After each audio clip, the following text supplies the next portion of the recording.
Hi ಎಲ್ರಿಗೂ ನಮಸ್ಕಾರ. ಇವತ್ತಿನ ರೆಸಿಪಿಯಲ್ಲಿ ಹಣ್ಣು ಹುಳ್ಳಿಕಾಯಿ ಸಾಂಬಾರು ಮಾಡೋದು ಹೇಗೆ ಅಂತ ನೋಡೋಣ.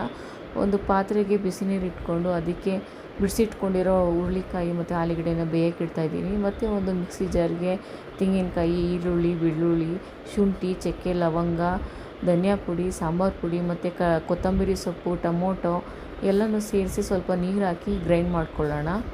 ಗ್ರೈಂಡ್ ಮಾಡಿಕೊಂಡು ಕುದೀತಾ ಇರೋವಂಥ ಕಾಳು ಮತ್ತು ಆಲೂಗೆಡ್ಡೆಗೆ ಮಿಕ್ಸಿ ಮಾಡ್ಕೊಂಡಿರೋಂಥನ್ನ ಅದನ್ನು ಹಾಕಿ ಸೇರಿಸು, ರುಚಿಗೆ ತಕ್ಕಷ್ಟು ಉಪ್ಪನ್ನ ಸೇರಿಸಿ. ಮತ್ತು ಸಾಂಬಾರು ಬೇಯಬೇಕಾದ್ರೆ ನಾನು ಬದನೆಕಾಯಿನ ಹಾಕ್ಕೋತಾ ಇದ್ದೀನಿ. ಫಸ್ಟಿಗೆ ಹಾಕ್ಕೊಂಬಿಟ್ರೆ ಬದನೆಕಾಯಿ ಎಲ್ಲ ಬೆಂದೋಗ್ಬಿಡುತ್ತೆ ಅಂತ ಅದನ್ನು ಒಂದು ಕಡೆ ಬೇಯಕ್ಕೆ ಇಟ್ಕೊಂಡು ಮತ್ತೆ ಒಗ್ಗರಣೆ ಹಾಕ್ಕೊತಾ ಇದ್ದೀನಿ.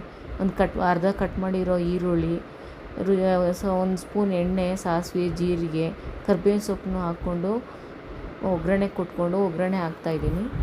ಮತ್ತಷ್ಟು ವೀಡಿಯೋಗಳಿಗೆ ನನ್ನ ಫಾಲೋ ಮಾಡಿ ಮತ್ತು ನನ್ನ ಚಾನಲ್ನ ಸಬ್ಸ್ಕ್ರೈಬ್ ಮಾಡಿ ಹೀಗೆ ಸಪೋರ್ಟ್ ಮಾಡ್ತಾಯಿರಿ ಅಂತ ಹೇಳ್ತಾ thank you so much. Next ವೀಡಿಯೋದಲ್ಲಿ ಸಿಗ್ತೀನಿ. Thank you.